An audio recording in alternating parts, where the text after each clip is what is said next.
lucu kadang-kadang ya, keyakinan diperdebatkan. Jadikan benar salah, betul nggak? Yang ini bawa dalil sebanyak-banyaknya, yang ini nggak punya dalil. Seakan-akan yang dalilnya banyak benar, padahal belum mengalami, cuman kalah aja dalam debat. Makanya semua perdebatan tentang keyakinan ujung-ujungnya benar salah dan mengeraskan hati. Begitu agama? Tidak. Saya sudah bilang kemarin, kebenaran itu tidak rumit. Kebenaran itu sederhana. Yang rumit pasti bukan kebenaran. Ada yang tanya sama saya, orang yang mati itu sekarang ada di mana, Pak? Wah, lu kan waktu mati dia menghembuskan napas terakhir kemana? Kan ke sini. Terus jawaban saya gimana? Oh iya ya Pak ya. Karena otak kita itu sudah sangat, mohon maaf, sudah terkontaminasi oleh begitu banyak pengetahuan, yang pengetahuan itu justru menjadi hijang untuk naiknya kelas kesadaran kita. Saya juga bingung ya. Saya mengajar dari tahun berapa ya? Tahun 97 saya ngajar Ma'rifatullah itu. Sedikit sekali orang yang mau menerima kebenaran itu.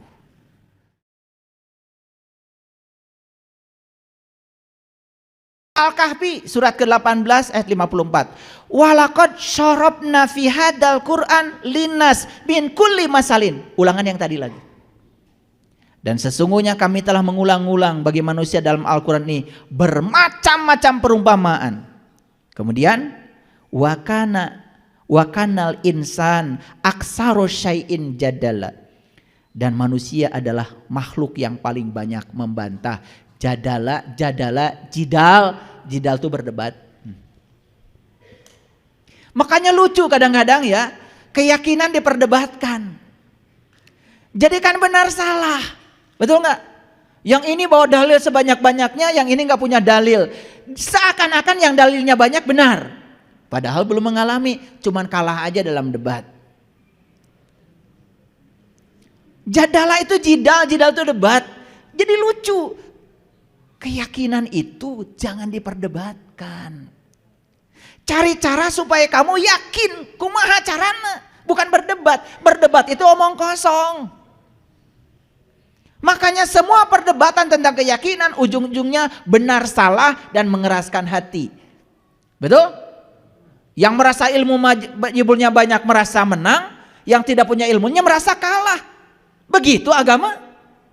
Tidak. Saya sudah bilang kemarin, kebenaran itu tidak rumit. Kebenaran itu sederhana. Yang rumit pasti bukan kebenaran. Ada yang tanya sama saya, orang yang mati itu sekarang ada di mana, Pak? Apanya? Jiwanya di mana? Ya di sini. Wah. Lu kan waktu mati dia menghembuskan napas terakhir kemana? Kan ke sini. Terus jawaban saya gimana? Oh iya ya Pak ya, sesederhana itu. Iya, terus kenapa? Karena otaknya udah ruwet. Betul nggak? Iya, saya ditanya, Pak, kalau orang yang sudah meninggal di mana sekarang? Ya di sini. Loh, kenapa? Loh, waktu menghembuskan napas terakhir kemana? Kan napas itu diambil dari sini, masuk, keluar kemana? Ke sini. Nah, orang mati itu kan menghembuskan napas terakhir, napasnya ke sini, nggak balik lagi, gitu aja kok, sederhana. Di mana? Ya di sini. Terus jawaban saya harus gimana tuh? Lalu saya bilang, sok atuh bantuan saya, kudu kumaha, saya nggak jawab. Nah. Lalu saya jelaskan, ini akan tetap ada dan abadi. Semua benda-benda yang ada di sini datang dan pergi. Betul apa tidak? Bumi nanti akan pergi, tapi ini tetap. Matahari akan habis, ini tetap. Kemanapun kalian pergi, kan kalian akan tinggal di sini. Kartos itu. Gitu. Kebenaran yang begitu sederhana menjadi ruwet. Betul nggak? Saya juga bingung. Banyak yang belajar sama saya dikasih yang sederhana nolak, dikasih yang susah lari. Hayang naku mah ari si eta.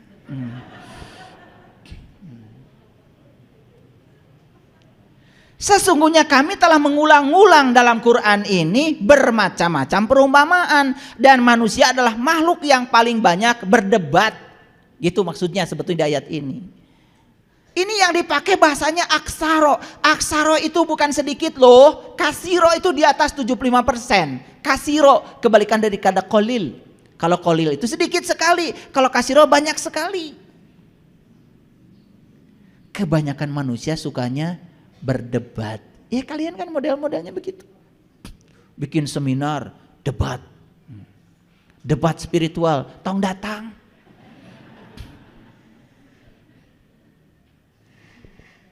Ujung-ujungnya menang-menangan, kalah-kalahan, betul nggak?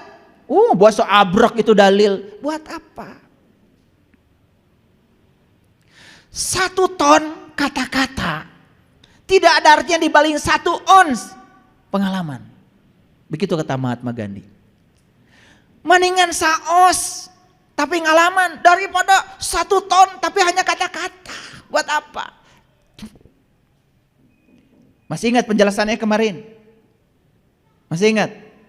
Sebanyak apapun kata-kata dan pernyataan tidak akan pernah bisa menggambarkan kenyataan yang sebenarnya. Masih ingat? Ya? Ini apa? Apa HP? Alat komunikasi yang dibawa kemana-mana, ya, tanpa kabel. Cukup? Nggak cukup. Karena tambahannya masih banyak. Alat komunikasi yang dibawa kemana-mana, di dalamnya ada sejumlah aplikasi yang dibuat dari semikonduktor. Tambah panjang kan? Cukup? Belum cukup. Apa ini? Alat komunikasi, ya, yang terbuat dari semikonduktor, ya, yang di dalamnya, ya, ada elektron valensi yang bisa berpindah dari pita konduksi ke pita valensi. Tambah pusing? Sok siapa yang mau mendefinisikan HP ini? Nggak bisa. Kenyataan ini tidak bisa dibuat menjadi pernyataan. Begitu dibuat pernyataan, pernyataan semakin menjauhkan dari kenyataan. Yang benar apa? HP adalah eta. Gitu aja. HP adalah eta, gitu aja. Eta pun cukup. Ya kan saya sudah jelaskan kemarin. Jeruk adalah gimana? Sebuah buah yang kecut-kecut, ada manis-manisnya, yang terbuat dari tanah, air, api, udara. Cukup? Gak cukup. Sebuah buah yang kecut-kecut, manis-manis, kadang-kadang keset, ya, yang terbuat dari tanah, air, api, udara, ya, yang di dalamnya, udah, ya, ada air, wah, udah tambah panjang lagi. Cukup?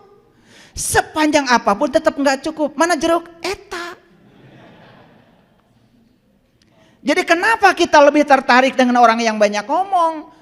Dan kenapa kita tidak tertarik untuk mengalaminya sendiri?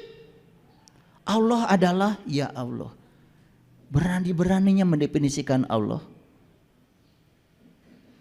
Allah yang tanpa batas yang gak bisa diterangkan, gak bisa dijelaskan. Tapi Allah menjamin bisa ditemui dan bisa dirasakan. Setelah menemui dan merasakan gimana? Ya gitu. Cukup? Cukup. Orang yang sudah tahu cicing. Gak kayak saya banyak ngomong. Saya pengennya kalau ngajar itu duduk aja. 2 jam di sini. Selesai semua bubar. Gimana? Ngerti Pak, ngerti. Ya gitu. Pengennya begitu. Saya udah teriak-teriak aja dari tadi. Masih bengong. Karena otak kita itu sudah sangat, mohon maaf, sudah terkontaminasi oleh begitu banyak pengetahuan, yang pengetahuan itu justru menjadi hijab untuk naiknya kelas kesadaran kita. Lanjut. Ini Quran surat Al-Isra nih, ya.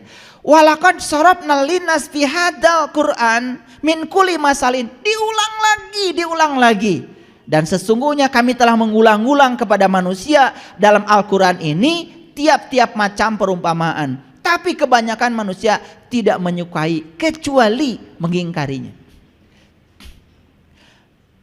Jadi apa maksudnya? Maksudnya kalau diceritakan perumpamaan mau, tapi kalau diceritakan yang sebenarnya di balik perumpamaan mengingkarinya. Saya juga bingung ya. Saya mengajar dari tahun berapa ya? Tahun 97 saya ngajar Ma'rifatullah itu. Sedikit sekali orang yang mau menerima kebenaran itu. Lebih banyak yang menolaknya. Tapi kalau dikasih yang perumpamaan, pada setuju. Oh nanti itu bakal begini, begini, begini. Oh ya, senang. Tapi kalau saya bawa ke sini saat ini sekarang bukan nanti, mengalami langsung, menolak.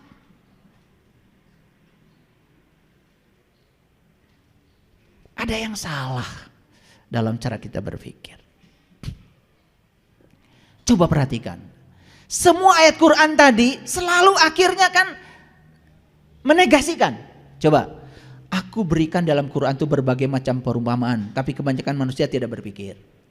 Aku berikan dalam Quran itu begitu banyak perumpamaan, kebanyakan manusia tadi apa? Membantah, berdebat. Aku berikan dalam Quran itu bermacam-macam perumpamaan, tapi kebanyakan manusia tidak menyukainya.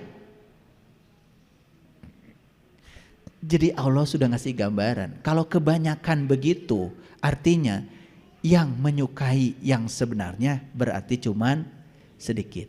Maka di Quran surat Al-Kahfi, tinggalkan kebanyakan orang, masuklah ke dalam golongan yang sedikit, masuklah ke dalam gua yang bisa memberikan kamu keselamatan. Gua Al-Kahfi, gua tahu? Itu perumpamaan, awas. Bukan gua Jati Jajar, gua Pawon, awas. Gua Hiro, gua Sur, bukan. Gua itu gue. Makanya orang Jakarta bilang gua itu anak. Gua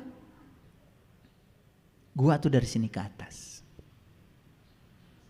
Betul? Coba. KTP dari sini ke atas, dari sini ke bawah. Betul? Siapa itu? Gua. Makanya identitas manusia itu di sini. Wajah ini alamat semua kebaikan, juga alamat semua keburukan. Hati-hati kalian menggunakan wajah itu. Melakukan kebaikan, wajahmu dikenang orang. Melakukan keburukan, wajahmu jadi dikenang orang. Wajah ini alamat, address. Lanjut. Si panjang nih. Nah dalam Quran surat Al-Baqarah ayat 255, perhatikan saya, ini pasti kenal semua. Allahu la ilaha illa huwal hayyul qayyum. Pada ingat itu, kalau ayat ini dibacakan langsung ingat. Wah itu ayat kursi pak. Buat apa? Ya buat nakut-nakusin jurig gitu kan. Ya gak apa-apa, jurignya siapa? Pertanyaan dilanjutkan. Pada ngejawab ya, jurig.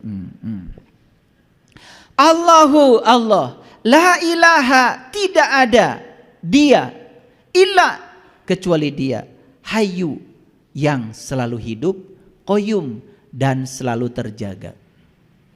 Maaf ya, saya menggunakan bahasa leksikal, bahasa kamus biar mengerti ya. Allah, tidak ada Tuhan selain dia yang maha hidup, hayyu, qayyum, yang maha terjaga. Qayyum, qiyam itu maha berdiri sebetulnya. Jadi maha terjaga. Siapa yang dalam diri kita selalu hidup? Nafas. Siapa yang dalam diri kita selalu terjaga? Nafas. Betul? Kalian tidur pun napas gak ikut tidur. Betul? Pernah pamitan sama napas? Pamit napas, saya mau tidur. Pernah? Enggak, untung aja napas gak ikut tidur. Betul gak? Saya tanya, napas itu siapa? Masih bingung, karena apa? Konsepsi tentang Tuhan itu sudah sedemikian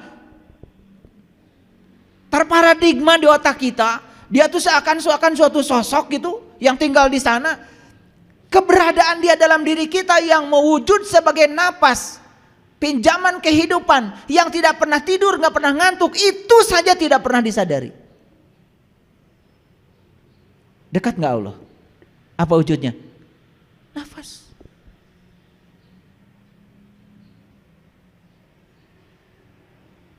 Orang melakukan kebaikan bernapas, orang melakukan keburukan bernafas. Allah ngikutin saja karena beliau itu adalah Rob, fasilitator. Terserah kamu. Karena di balik semua pilihan ada risikonya. Saya kasih tahu ya. Apa risiko yang paling besar dalam hidup ini? Apa? Apa? Silakan acungkan tangan. Apa risiko yang paling besar dalam hidup ini? Apa? Tertutup. Risiko yang paling besar dalam hidup ini adalah tidak mau ambil risiko.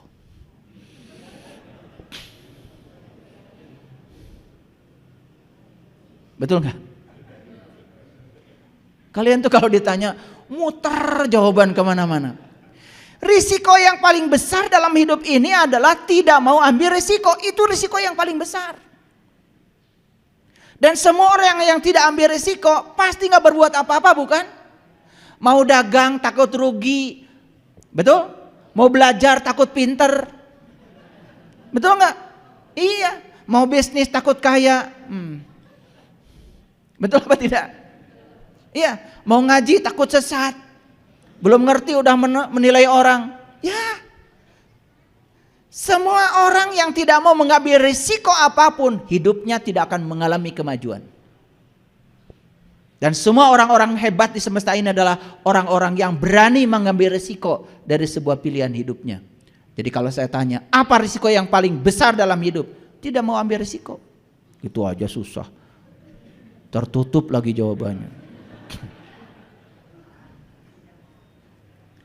Kalau jawaban tuh yang tuntas. Sekali menjawab langsung tuntas. Paham? Tidak menimbulkan perdebatan lagi. Yuk kita lanjutkan. Allahu la ilaha illa huwal hayyul qayyum. Saya mau tanya sama kalian semua. Terasa nggak yang maha hidup ada di sini sekarang? Apa wujudnya? Menghidupi kalian. Betul? Terasa nggak yang maha terjaga menjaga kita saat ini? Terasa? Apa wujudnya? Dia tidak pernah meninggalkan kita sesaat pun. Kalian makan, selesai makan, dia yang ngurus semuanya. Mana yang buat anus, yang mana buat ginjal, mana yang buat darah, yang mana buat otak, mana buat mata, mana dipisah-pisah oleh dia semuanya. Sadar nggak? Masih mencari keluar? Kalian lagi nguris bawang di dapur, sek, kena darah, ada darah. Ambil betadin, tutup. Sel dalam tubuh ini hanya dalam sekejap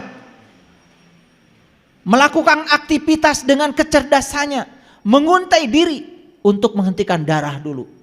Besok-besok menguntai diri untuk apa? Menyempurnakan yang terkoyak. Besok-besok menguntai diri untuk menyempurnakan. 2 minggu setelah kalian terluka, gak ada bekas lagi. Masih mencari Allah di luar dirimu. Masih mencari yang maha terjaga di dalam diri kita. Ya Allah, kalian bisa melihat karena kehadiran dia. Kalian bisa mendengar karena kehadiran dia. Kalian bisa mengunyah semua makanan dan merasakan semua makanan karena kehadirannya. Kalau tidak ada napas, semua tidak bisa dirasakan. Masih mencari di luar dirimu. Heran saya. Begitu diceritakan yang sebenarnya kaget. Tapi begitu cerita hayalan, oh Allah di sana sedang menunggu kita nih, di sana.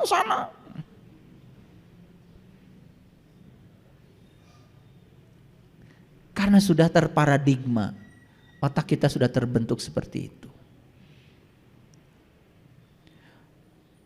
Allah bilang, la ta'khudhuhu sinnatun wala naum. Boro-boro tidur Allah, ngantuk saja nggak pernah. Dan kalau Allah ngantuk, berarti Allah akan lepas sesaat. Tidak pernah. Boro-boro tidur, ngantuk saja tidak. Lahu ma fis samawati wa ma fil ard. Aku meliputi langit dan bumi dan semua yang di antara keduanya. Dia mengatakan aku meliputi. Berarti kita diliputi oleh dia. Masihkah kita menyaksikan dia? Bukankah kita sedang bersama dengan dia di tubuhnya dia?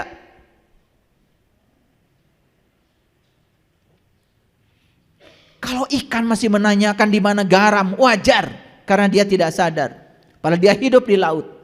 Kalau burung masih menanyakan di mana angkasa, wajar karena dia tidak sadar. Tapi kalau manusia masih menanyakan di mana Tuhan, tidak wajar.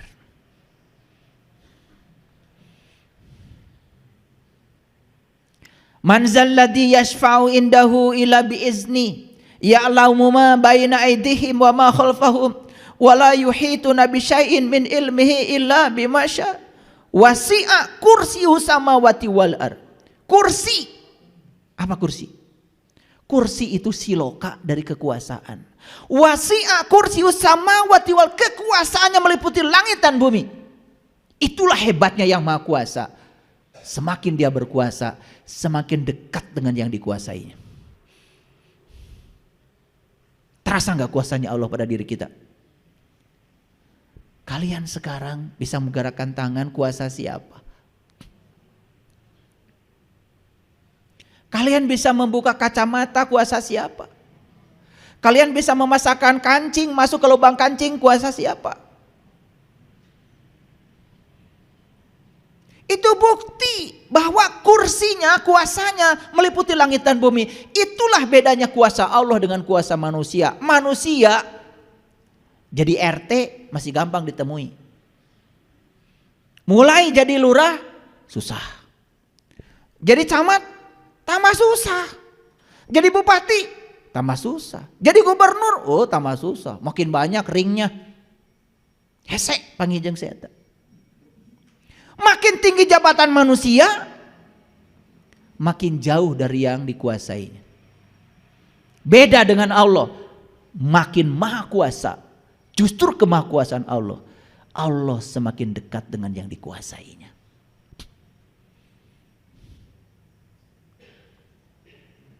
Betul?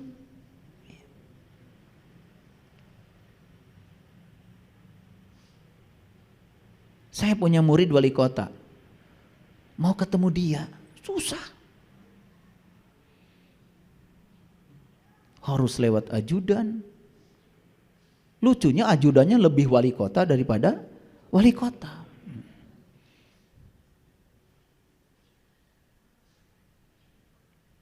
Biasa kalau musim gini nih, pada pura-pura dekat dengan kita. Pura-pura mau mensejahterakan kita. Pilih saya. Kalau saya kepilih nanti insya Allah kehidupan kita kan lebih sejahtera. Bullshit.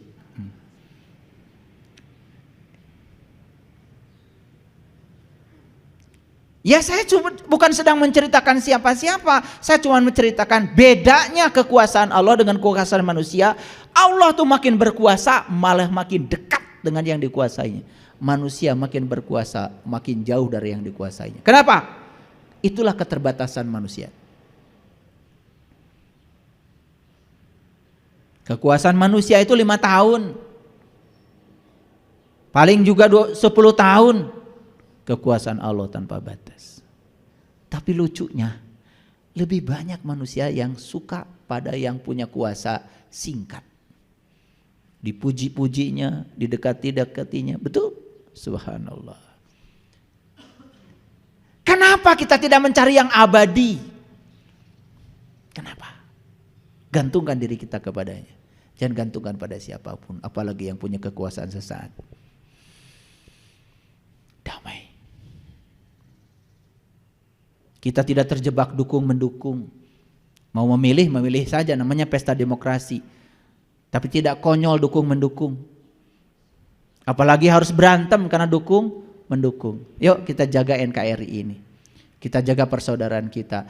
Rayakan pesta demokrasi dengan penuh sukacita. Memilih yang berbeda gak apa-apa. Itu hanya, kan pemilu itu langsung, umum, bebas, rahasia. Yang tahu pilihan kita kan cuman kita. Betul? Udah, tetap bersaudara ya. Itu. Jangan korbankan persaudaraan kita untuk sesuatu yang sesat.